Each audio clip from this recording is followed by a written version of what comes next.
Welcome to Guide Guru. We hope this video helps. In this video, I will show how to make smoothie strawberry banana. Start by gathering 1 cup strawberries, 1 banana, 1 cup milk or milk alternative, and 1 tablespoon honey. Prepare a blender and wash fruit thoroughly. Slice the banana and hull strawberries to speed blending. Add ingredients in order: liquid first, then fruit, then ice or yogurt for creaminess. Blend until smooth and taste, adjusting. Begin by pouring 1 cup of your chosen liquid into the blender to protect the blades. Add 1 cup strawberries and 1 sliced banana next, then include 1 tablespoon honey or maple syrup if desired. Toss in a half cup of ice or 1 cup frozen fruit for thickness. Pulse to combine, then blend on high until smooth and creamy. Taste and adjust sweetness or texture before serving.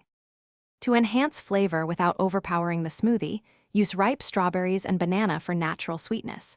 Consider adding 1 tablespoon chia seeds for subtle texture and fiber, or 1 tablespoon peanut butter for protein and richness.